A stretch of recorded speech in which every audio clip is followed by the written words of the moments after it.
And now, stay tuned for the program that is rated tops in popularity for a longer period of time than any other West Coast program in radio history. The Signal Oil program, The Whistler.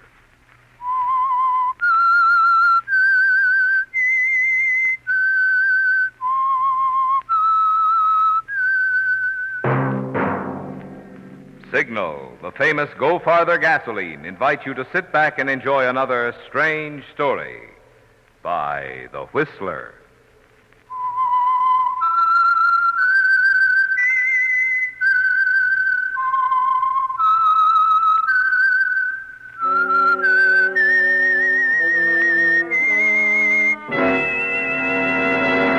I am the Whistler, and I know many things, for I walk by night. I know many strange tales hidden in the hearts of men and women who have stepped into the shadows. Yes, I know the nameless terrors of which they dare not speak.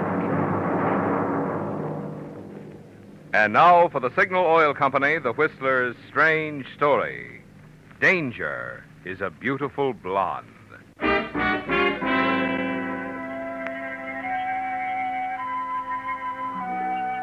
Like anyone else, Vann Barclay gave little thought to the precarious nature of everyday living. Had he had occasion to probe the fact, he might have acknowledged that danger is always present and that it can strike quite suddenly. Only Vann Barclay wasn't thinking about such things. Perhaps he was too restless to care. A young engineer, unmarried, can get restless. Working in a new, strange city, he can get lonesome, too. Vann Barclay was one or the other, or both of these things on a Saturday night when he came out of a movie and went for a stroll along the Santa Monica Palisades in preference to going back to his hotel room. On a corner, he stopped to light a cigarette. That's when he first noticed her. The car was big, a convertible. He cruised by him, came back around the block, moving slowly. The third time around, he was standing on the curb, staring openly at the girl behind the wheel. She was very nice, young, blonde, considerably more than attractive. And she was looking at him just as obviously. Hello. Hello. You've opened a door before, no doubt. In other words, isn't it a beautiful night for a drive? Well, isn't it? Yeah. Yeah, that's what I said.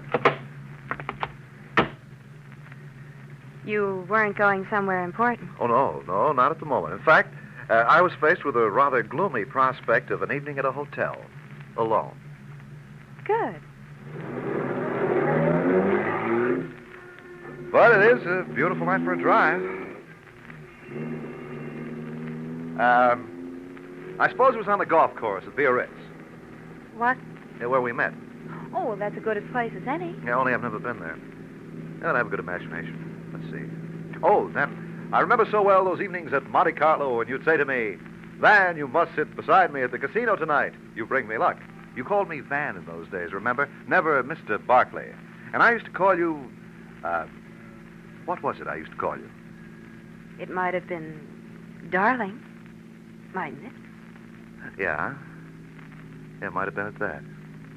Or maybe the mystery woman. Beautiful, fascinating, and unpredictable.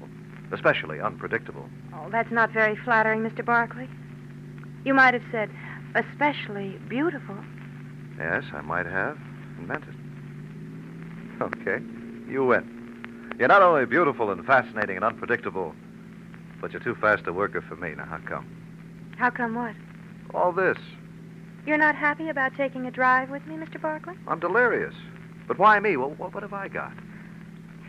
You're not unattractive, you know. Yeah, but baby, you never saw me before. How do you know what I'm like? Perhaps I like to take chances. Oh, didn't your mother ever warn you about picking up strange men on the street?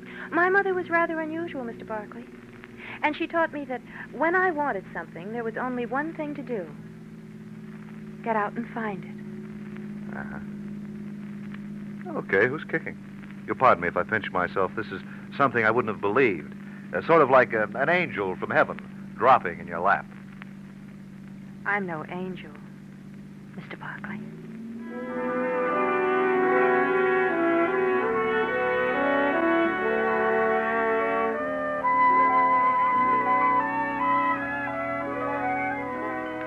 Well, Van, interesting girl, isn't she? Anything can happen on a quiet Saturday night. As you look over at her, the motion of the car moving her hair excitingly, you ask yourself if you might not be dreaming. And the dream gets a little better, doesn't it? As she swings into a long, curving driveway and stops before a big, sprawling house and smiles over at you. Would you like a drink? Well, sure, you're driving. Well, then come on. We'll go on in. Hey, this is the swankiest roadhouse I ever saw. It's not a roadhouse. I live here. Come on.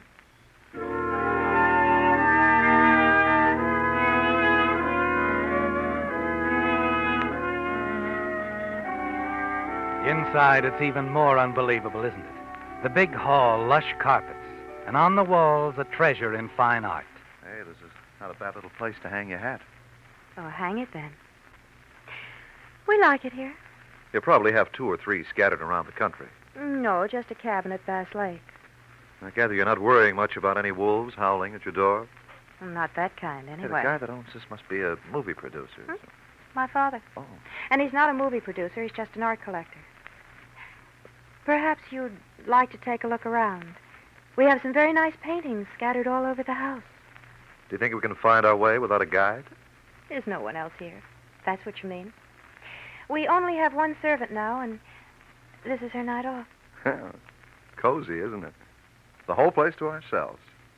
All 50 rooms. It's not that bad. We'll take a look as soon as we have that drink I promised you. You feel like pinching yourself, don't you, Van? This is the kind of thing that just doesn't happen. But it's real. She's real. And she's even more attractive than she looked in the car. And it isn't the cocktails you've had. Finally, she leads you into the library. You like this room, Van? Oh, yes, very much. Always wanted something like this. The right sort of library is good for a man. I designed it myself. Oh, even no interior decorating. Well, you're pretty complete. Thank you. Van, fix yourself another drink. The decanter's over there. I'll be right back. Take your time. This is all very pleasant.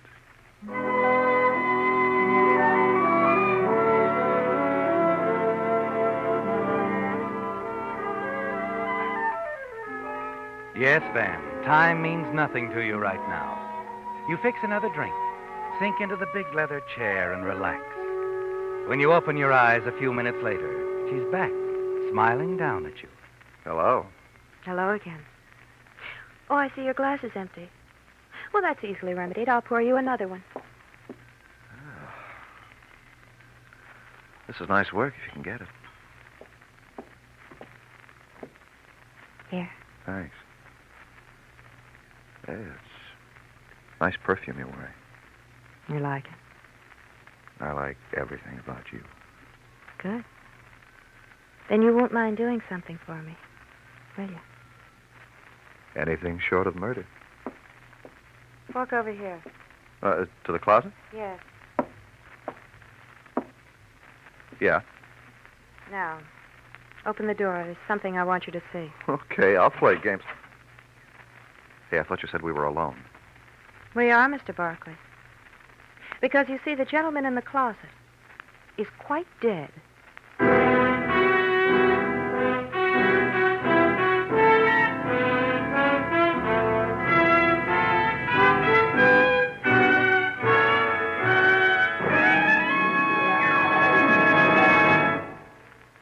This wonderful West of ours is certainly filled with exciting places to visit. If you like mountains, you'll see 2 of America's most thrilling ones, plus a convincing demonstration of Signal Ethel's ability to minimize shifting when you drive up toward Washington's majestic snow-laden Mount Rainier or Oregon's pointed conical Mount Hood. Perhaps you prefer to see great works of man. None is more impressive than Grand Coulee Dam. And you'll be impressed, too, with the way Signal Ethel's smooth, effortless power makes those long stretches of highway approaching Coulee seem so much shorter. Of course, many of you would rather take your vacation fun in a big city. That's where you'll appreciate the way Signal Ethel's peppy pickup and alert performance keep you out front of city traffic. But mind you, You don't have to wait till you go on vacation to enjoy the premium grade of Signal's famous Go Farther gasoline.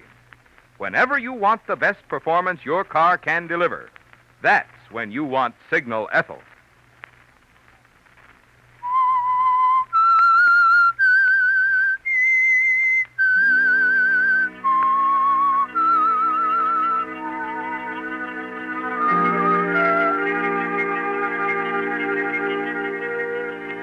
It's a great deal more than you bargained for, isn't it, Van?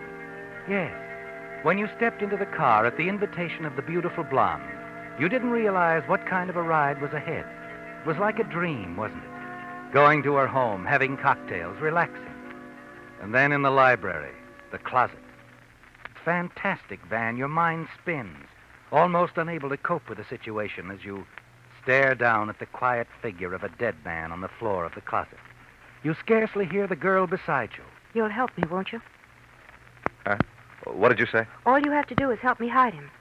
Permanently. Now, wait a minute. There's a place out in the garden where some newly turned earth wouldn't be noticed. You can count me out. I don't know how this guy happens to have a hole in his head, and I'm not asking any questions, but count me out on any part of this deal. Well, you said you'd do anything Yeah, but for I don't me. go off the deep end for anybody, especially a girl I just met, a girl who's in the habit of keeping dead bodies lying around. Lady, pardon me, but I'll be seeing you. I think that you'd better wait, Mr. Barclay. Oh. Yeah, I see what you mean. I see you're wearing a gun, too. And I assure you, I know how to use it. How can I doubt that? With the evidence staring me in the face. Good. Then if you'll just pick up our late departed friend and come with me, I'll show you the place. You know that business about your being no angel? I'm just about convinced.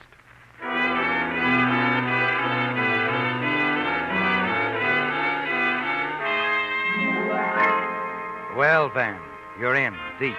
And there's nothing you can do about it. Not with a gun in your back. You carry the body downstairs as she demands and go out into the garden. There's a shovel. Start digging. Like I said, dig it big. Sounds like a beach near here. The back of the yard drops off to the beach, but never mind. We've got other things to do. Now dig it deep and wide. Yeah. Okay, dig.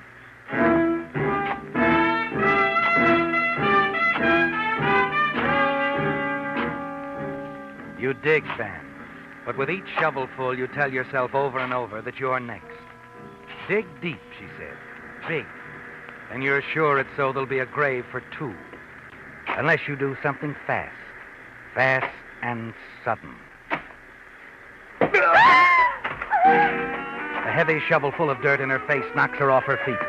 At the same time, you're leaping clear, racing for the drop-off at the back of the garden. It's a wild, frightening scramble down through the rock and brush until you hit the beach, running hard. There are no shots, no footsteps.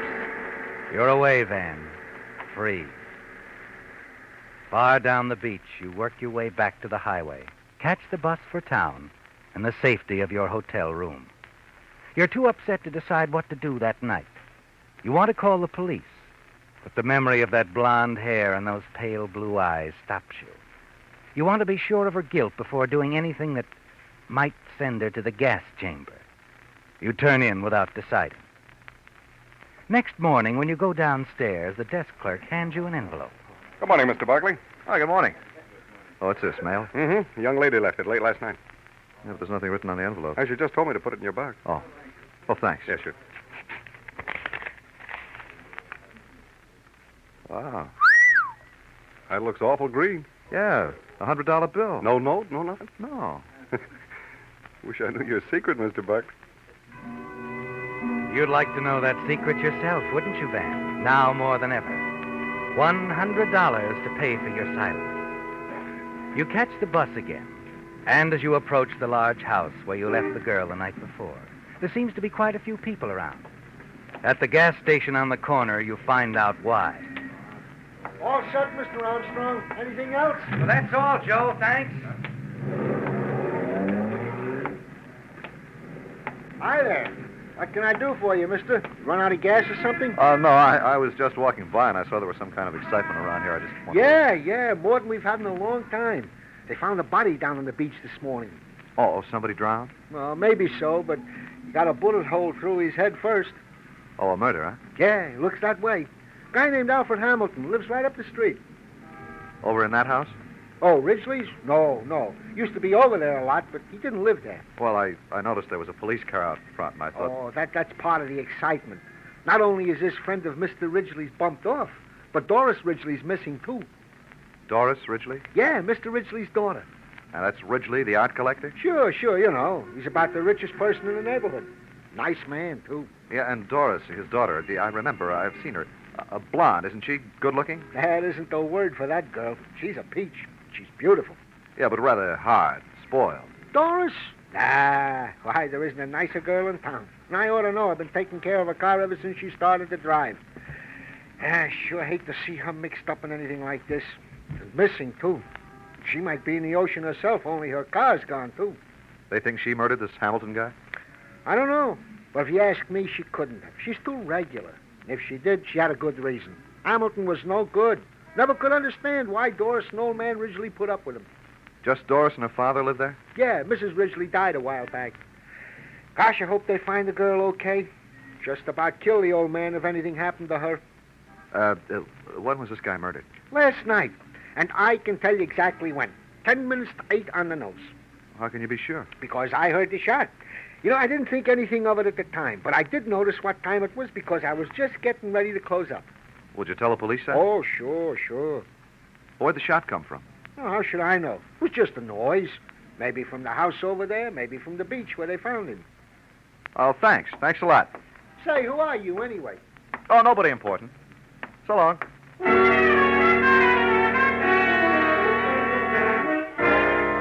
As you walk away, you feel sure about one thing. That Doris didn't murder Hamilton at all. She was covering for somebody else, wasn't she, Van? And you've got to find her and bring her back. But where? Where is she? It hits you suddenly. The cabin she mentioned. Yes, at Bass Lake. You decide quickly, Van. Next stop, Bass Lake.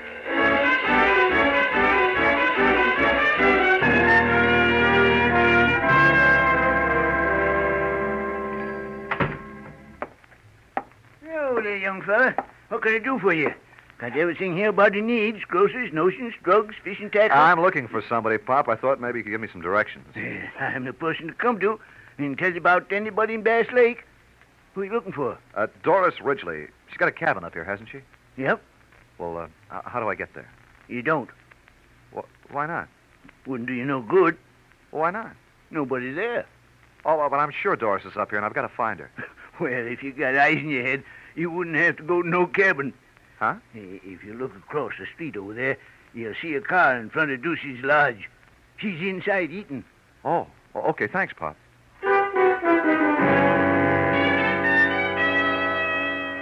Yes, she is in Ducey's lodge.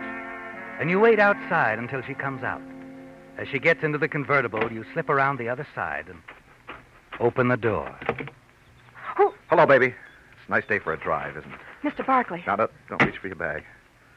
I'll take it. I'll take a look inside, too. Yeah, just as I thought. The gun, you've still got it. Well, I'll just keep it this time, if you don't mind. Look, Mr. Barclay. Just a minute, I'll do the talking. First, I'll return this $100 bill.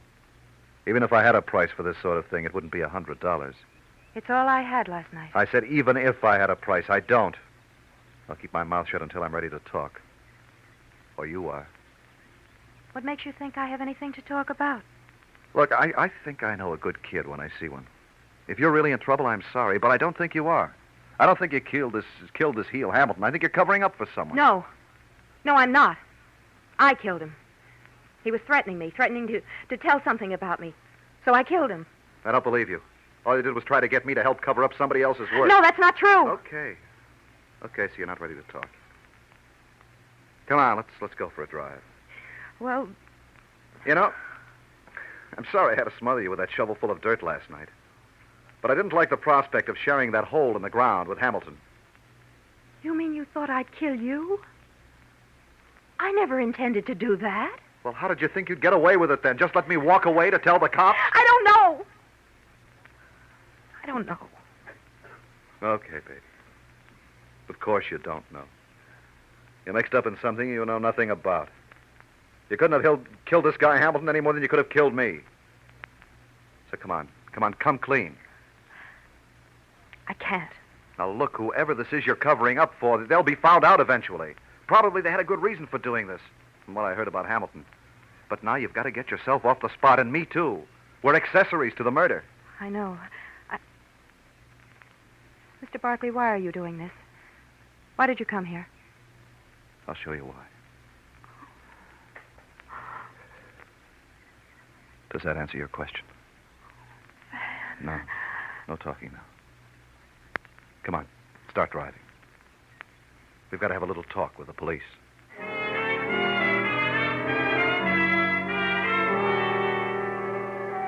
Well, Van, you found her, and she's grateful. You can see that. The way she smiles at you, weakly, wonderingly. And perhaps later, when it's all over, you can pick up the dream where it left off. You think about it as you drive back to the city with her. Then as she swings the big convertible into San Vicente Boulevard, she suddenly slams on the brakes, pulls up beside a police squad car. Hey, what's the idea, baby? We don't want a squad car. We want to go to police headquarters. Officer! Officer! Yes, ma'am? Arrest this man. He's wanted for murder. And be careful. He's got a gun. You can't believe it's happening, can you, Van? But it is. And later at police headquarters, your dream is turned into a nightmare as Doris pours out a wild story to the captain of the Homicide Bureau. They were both at my house last night. They left together. And then I heard a shot. When I went looking, I found Mr. Barclay standing over Alfred's body down on the beach. He'd taken his wallet. What? You'll find it in his pocket now. The officer already has the murder gun. Are you kidding? I haven't any wallet. I don't have any... Easy now. Well, seems you do have a wallet, Mr. Barclay. You see, Captain? Oh, but look, she put it there, slipped it into my pocket while we were driving. This is Hamilton's wallet, and this is the same caliber gun that killed him, Barclay. But I tell you, I didn't kill him. It's all a lie. Oh, hello, Ridgely. You sent for me, Captain? Yes, thanks for coming right over. I'm glad I did. The lad's telling the truth, Captain. He didn't kill Hamilton. Dad! It's no use, Doris. I appreciate what you're trying to do, but you can't protect me. Dad, please. Please don't say I anything. said it's no use, dear. You can release them, Captain. This young man and my daughter. I killed Hamilton. He was no good. I shot and killed him.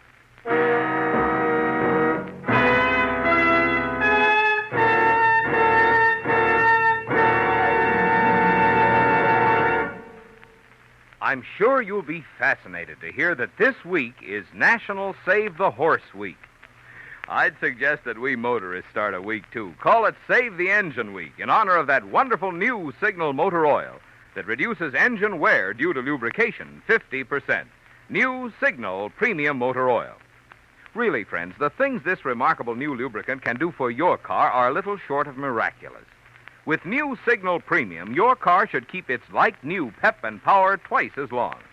With new Signal Premium, your motor should run twice as many miles before needing an overhaul due to engine wear. And if your car isn't already an oil eater, with new Signal Premium, you should continue to enjoy low oil consumption twice as long. Best of all, Signal gives you all the extra protection of this heavy-duty type oil at no increase in price. Good reason to decide right now that you're going to make your next oil change a change to new Signal Premium Motor Oil at a Signal service station.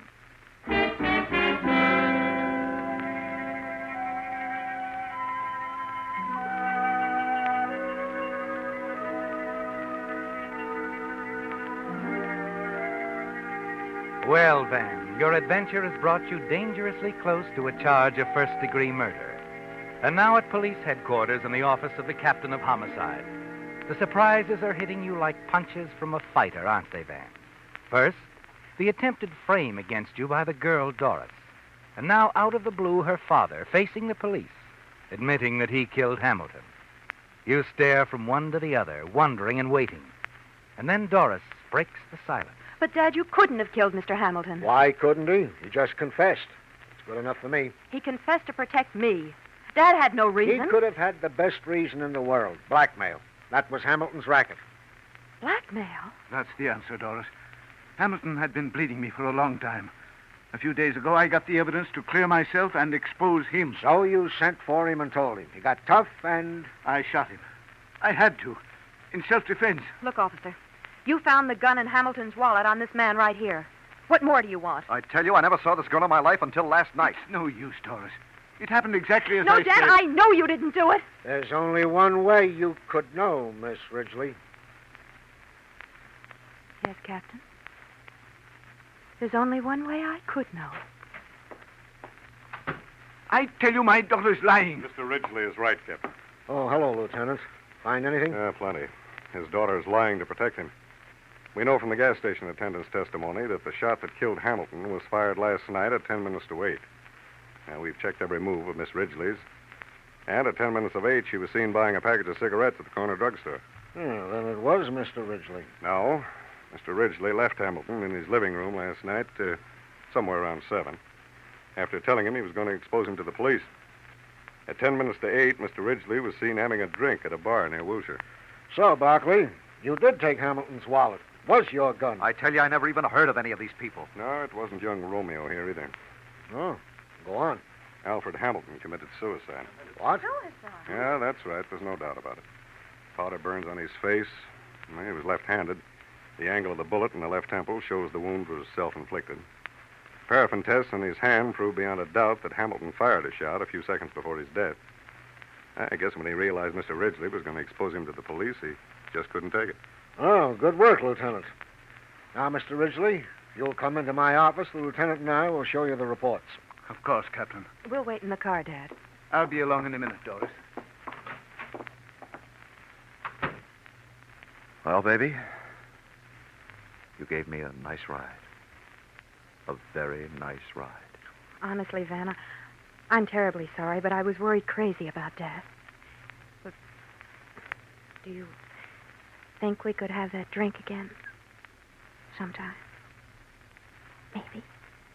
Now, look, you're a nice kid. You're beautiful, fascinating, all those things. Especially beautiful. But, baby, if you ever see me walking down the street again, just drive on by, please.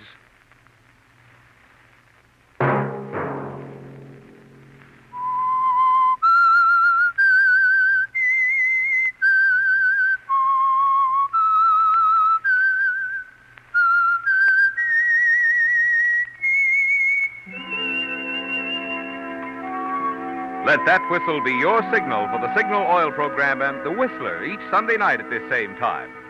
And before you start your vacation trip, be sure to ask your signal dealer for a free copy of Lane's Guide, a booklet prepared by an independent travel organization to help you find good eating and lodging places. While no pocket-sized booklet can include all the good hotels, motels, and dining places, Lane's Guide covers a representative selection in hundreds of cities and towns. And a copy of this handy publication is yours free at Signal stations. Featured in tonight's story were Bill Foreman, Hy Averback, Michael Ann Barrett, Earl Lee, Charles Calvert, and Bill Boucher. The Whistler was produced and directed by George W. Allen, with story by John Dunkel and Hazel Lytle, music by Wilbur Hatch, and was transmitted to our troops overseas by the Armed Forces Radio Service. The Whistler is entirely fictional, and all characters portrayed on The Whistler are also fictional. Any similarity of names or resemblance to persons living or dead is purely coincidental. Remember to tune in at the same time next Sunday, when the Signal Oil Company will bring you another strange story by The Whistler. This is Marvin Miller speaking for the Signal Oil Company. Stay tuned now for the Horace Heidt Show, which follows immediately over most of these stations. This is the CBS Radio Network.